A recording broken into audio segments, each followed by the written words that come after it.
Hace aproximadamente un mes, Gavin Nordlund publicó su libro ¿Qué significa ser protestante? Gavin Nordlund es un doctor en teología, especialista en historia de la iglesia, ministro ordenado por una iglesia congregacionalista y tiene un canal de YouTube llamado Truth Unites, donde habla sobre apologética cristiana en general y sobre apologética protestante en particular. Este libro es un esfuerzo por resumir sus ideas en cuanto a qué es el protestantismo y también una respuesta a ciertas críticas que se ven frecuentemente en Internet hoy en día sobre el protestantismo desde apologetas católicos romanos y ortodoxos orientales. Está escrito con un lenguaje bastante popular y accesible y al mismo tiempo mantiene una bibliografía y fuentes académicas, por lo que es un material muy importante para revisar en el debate de hoy en día. En este video voy a hablar de sus primeros dos capítulos, porque a pesar de que no es un libro particularmente largo, sí que es bastante denso y tiene mucho material en cada uno de sus capítulos para revisar y comentar. El primer capítulo es sobre la identidad protestante. Dice, respondiendo a críticas, que no es correcto o justo decir que el protestantismo no tiene una identidad positiva, y esto es porque muchos católicos romanos, sobre todo, dicen que el protestantismo surgió como una respuesta, como una protesta, y que no tiene una identidad positiva, que no tiene una identidad positiva como si lo tiene el catolicismo romano, argumentan. Pero aquí Gavin dice, en el corazón del movimiento protestante están las cinco solas, particularmente la sola fide y la sola escritura.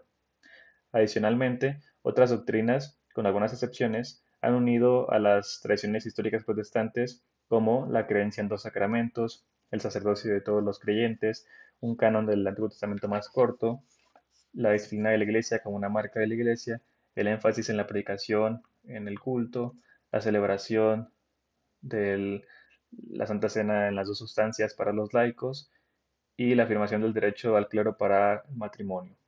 Y dice, ¿pero qué es básicamente el protestantismo? Dice Gavin Orlund en la página 4. Yo propongo, desde el trabajo del historiador de la iglesia Philip Schaff, que el protestantismo es mejor entendido como un movimiento de renovación dentro de la verdadera iglesia, de la verdadera única iglesia. Lo que emerge de la postura de Schaff, de la visión de Schaff, es una realización contraintuitiva de que el protestantismo es de hecho la tradición mejor posicionada para retener y mantener y cultivar la catolicidad. Es decir, los protestantes no dicen no ser católicos, porque católico simplemente significa y se refiere a la Iglesia universal. Nosotros afirmamos el credo, afirmamos la existencia de la única Iglesia universal, pero creemos, como va a argumentar Gavin, que precisamente es el protestantismo, las denominaciones históricas protestantes, eh, el mejor lado, la mejor postura para defender la catolicidad. Y se basa en cuatro principios. El primer principio dice, el protestantismo puede afirmar lo bueno dentro de la iglesia pre-reforma y dentro de las tradiciones no protestantes hoy en día. Aquí Gavin principalmente va a citar a concilios católicos romanos en donde se dan anatemas para todo aquel que esté fuera de su tradición y también para declaraciones de patriarcas o de teólogos ortodoxos orientales, donde hacen prácticamente lo mismo y muestra que personajes de la talla de Martín Lutero o de Juan Calvino no hacen eso, al reconocer la existencia de verdaderos creyentes, de verdaderas iglesias dentro de las tradiciones católica romana y ortodoxa oriental. Lutero dijo, hay mucho que es cristiano y bueno bajo el papado. En la Iglesia papal están las verdaderas sagradas escrituras, el verdadero bautismo, el verdadero sacramento del altar, las verdaderas llaves para el perdón de los pecados, el verdadero oficio del ministerio, el verdadero catecismo en la forma del Padre Nuestro, los 10 mandamientos y los artículos del credo. En el papado hay verdadero cristianismo, incluso el tipo correcto de cristianismo y muchos grandes y devotos santos. La cristiandad que está bajo el papado es verdaderamente el cuerpo de Cristo y un miembro de él. Por otro lado, Calvino dijo, cuando negamos categóricamente a los papistas el título de Iglesia, no por esta razón impugnamos la existencia de iglesias entre ellos. Y aquí cita a Philip Schaff, dice, contemplamos la reforma en sus condiciones estrictamente históricas, como la unión católica con el pasado. Eso es importante porque los reformadores no se entendían como una revolución, se entendían como una recuperación de los padres, sobre todo de San Agustín, ¿no? En Lutero, y también de la teología medieval ortodoxa. Philip Schaff mantiene que la reforma sería ilegítima si no surgiera como un continuo orgánico dentro de la iglesia primitiva y la iglesia medieval. Esta continuidad en la visión de Schaff debe estar basada en la catolicidad, en la unión católica con el pasado. Y para esto dice Philip Schaff que es una visión angosta e intolerante de mantener que las tradiciones romana y griega, que es la ortodoxa oriental, que están fuera de la iglesia. Él no lo hace. En la visión de Schaff, antes del Concilio Vaticano II, la tradición católica romana y la ortodoxa oriental no tenían esta generosidad hacia los protestantes, ni siquiera entre ellos. Antes del Concilio Vaticano II, los católicos romanos creían eso también sobre la tradición griega y viceversa. Veían a los protestantes como herejes y cismáticos, removidos de la verdadera iglesia, del arca. Y aquí pone la cita de Schaff de la que hablo. No debemos excluir a los romanistas. Debemos dejarlos tratarnos como herejes. Debemos devolver bien por mal. También expresó su esperanza por una reforma dentro de la Iglesia Católica, que puede ser lo que sucedió después de su muerte, ¿no? En el Concilio Vaticano II. El principio 2 es el protestantismo puede reconocer sus propios errores y pecados. Para Schaff, considerar el protestantismo como un movimiento de renovación no requiere verlo como algo perfecto o completo, todo lo contrario. Y cita, respecto a la reforma como un acto divino, en ninguna manera prohíbe la admisión de que incluye una mezcla de error y pecado, porque donde Dios construye una iglesia, el diablo construye una capilla. De hecho, mencionó a los principales enfermedades del protestantismo, que para él eran el racionalismo y el sectarismo. Dijo que muchos protestantes habían sobre reaccionado en contra de Roma. El colega de Schaff, Neville, en su introducción a la lectura de Schaff, enfatizó que la reforma efectiva tiene que guardar honor en lo bueno que hubo antes de la reforma, cuidando que no se vaya muy lejos esa reforma. Y muchos protestantes se han ido muy lejos, dice Gavin. Y dice Gavin, un protestante hoy en día puede mantener que la reforma y era y está justificada reconociendo sus infortunadas tendencias que la han caracterizado, como ya dijo, ¿no? El racionalismo y el sectarismo. Entonces, un protestante hoy en día puede celebrar la recuperación doctrinal que nos separó de Roma y que nos separó por su excomunión, no porque nosotros quisiéramos irnos, y lamentarnos de los resultados a largo plazo de esta separación. Es decir, claro que hay un drama con esa separación, con no ser uno, como lo hubo desde el cisma de Oriente y Occidente, ¿no? El siglo XI. Más allá, un protestante hoy en día puede trabajar libremente hacia una renovación y un sanamiento de esas divisiones dentro de la Iglesia. Claro, Gavin afirma en todo este capítulo que no sacrificando la verdad. Principio 3. La gloria del protestantismo radica en su continua reforma. Philip Schaff mantiene el protestantismo como un movimiento en continua reforma, como un esfuerzo por continua reforma, como una fuerza dinámica desenvolviéndose a lo largo de la historia de la Iglesia.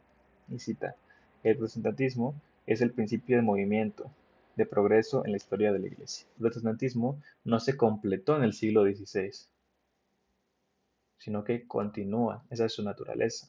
No dice que todo está bien desde Lutero, sino que está mal y que hay que cambiarlo. Y tenemos la receta, dice Gavin, que es la sola fe y la sola escritura.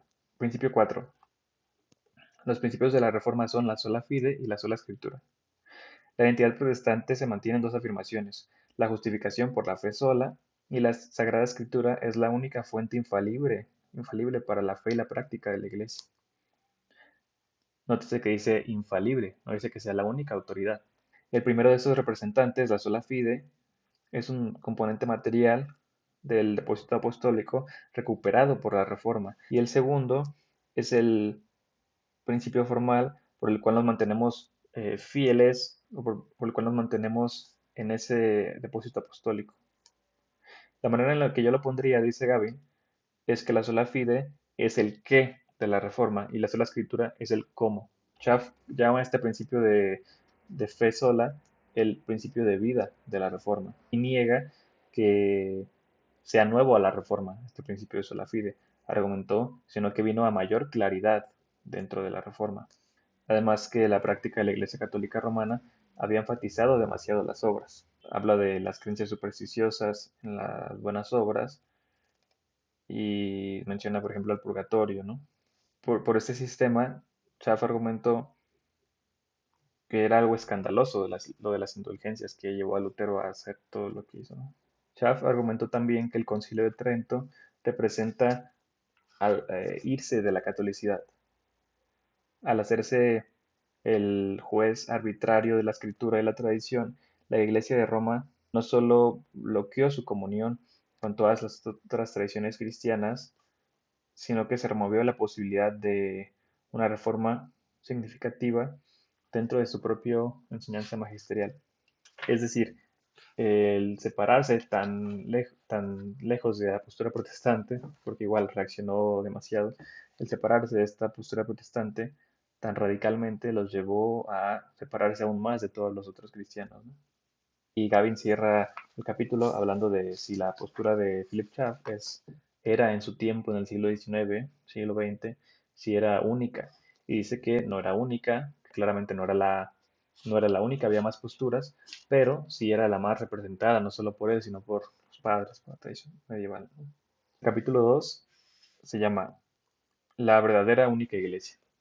Las mayores tradiciones cristianas afuera del protestantismo, como el catolicismo romano, la ortodoxia oriental y los otros tipos de cristianismos orientales, todas estas iglesias se ven como la original, única iglesia.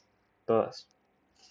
Hay variaciones en cómo lo articulan, pero todas dicen ser la única iglesia, dentro de la cual hay la salvación, iglesias que fundó Jesucristo.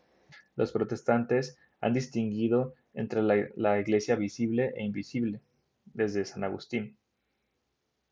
Pero esta distinción, como se afirma muchas veces, no niega una iglesia visible. Es solo una distinción metodológica, pero no niega que existe una iglesia visible. Podemos contar el número de bautizados, la iglesia visible, pero solo Dios conoce el número de los que están verdaderamente unidos a Cristo, la iglesia invisible. Por ejemplo, Judas Iscariote era miembro de la Iglesia de Cristo en un sentido, pero no en otro.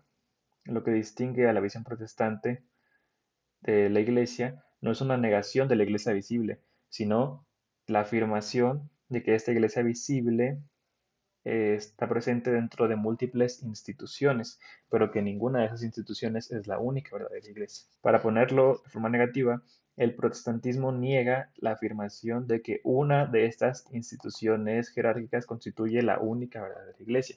Es decir, hay varias instituciones, pero la única verdadera iglesia se compone de la visible y la invisible. Entonces, el total de la verdadera iglesia solo lo conoce Dios. Y aquí menciona la afirmación que había comentado, que hacía tanto todas estas tradiciones como la católica romana y la ortodoxa, de no hay salvación fuera de la iglesia. Desde el siglo III se había articulado que no hay salvación fuera de la iglesia. Y en ese contexto se hacía para excluir a los marcionistas y a los gnósticos en un tiempo de persecución. Es decir, se hacía cuando la iglesia era perseguida y la iglesia era una minoría. Entender esta afirmación dentro del catolicismo romano de hoy en día no tendría sentido, ¿no? Sin embargo, sobre todo los católicos más tradicionales la siguen usando. Eventualmente, particularmente después de la unión de la Iglesia y el Imperio en el siglo IV, la doctrina "no hay salvación fuera de la Iglesia" vino a ser aplicada más restrictivamente. Entonces, después del gran cisma en el siglo XI, cada lado se vio como la verdadera única iglesia, comenzó a verse como la verdadera única iglesia. Entonces emergió de nuevo esta afirmación. Entonces, se pueden citar los concilios y se pueden citar las afirmaciones ortodoxas también, donde se dice hasta el siglo XX que no hay salvación para los protestantes, que no hay salvación fuera de la iglesia. Los católicos diciendo que los ortodoxos y los protestantes no se van a salvar, y los ortodoxos diciendo que los católicos y los protestantes no se van a salvar porque están fuera del arca. Y menciona varias citas de Jesús en los evangelios, donde eh, el famoso caso, ¿no? Aquí lo citan Mateo 7, versículos 15 al 20, donde los discípulos le comentan de otro que estaba haciendo exorcismos y le dicen a Jesús que ya le dijeron que no lo hiciera porque no estaba con ellos, y Jesús les dice que por qué. Si está con ellos, no está contra ellos. Entonces, ¿por qué le dijeron eso? Aquí Jesús articula no solo que las buenas obras vienen de un buen árbol o que son probables que vengan de un buen árbol, sino que es imposible que buenas obras vengan de un árbol malo. Entonces el protestantismo tiene una orientación superior hacia la catolicidad que sus rivales, porque no tiene ese exclusivismo institucional. Es decir, históricamente los protestantes desde Lutero y Calvino no han dicho los que están fuera de esta iglesia no se salvan.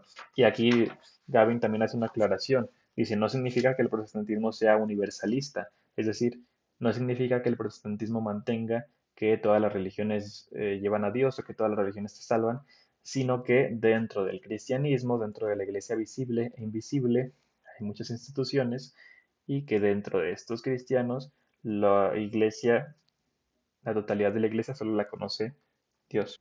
Dice que es significativo que, dice Juan, no nos estaba siguiendo a nosotros, y que eso habla bastante de mmm, una clase de orgullo en la exclusividad o de sentir que otro cristiano tiene un don, ¿no? Porque precisamente los discípulos habían fallado en sacar demonios. Dice Gavin que deberemos temblar al rechazar la participación de otros en la iglesia, ¿no?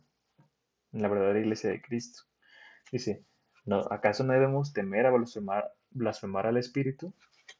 No somos comandados a deducir un buen árbol a través de un buen fruto. El siguiente básicamente habla de lo que llevó a la reforma. Y en resumen, en estos primeros capítulos habla qué es el protestantismo y por qué el protestantismo responde mejor a la catolicidad, a la unión con el pasado y a reconocer la participación de la Iglesia a quienes están en otras instituciones que no son las nuestras, pero que sin embargo creen en nuestro Señor Jesucristo.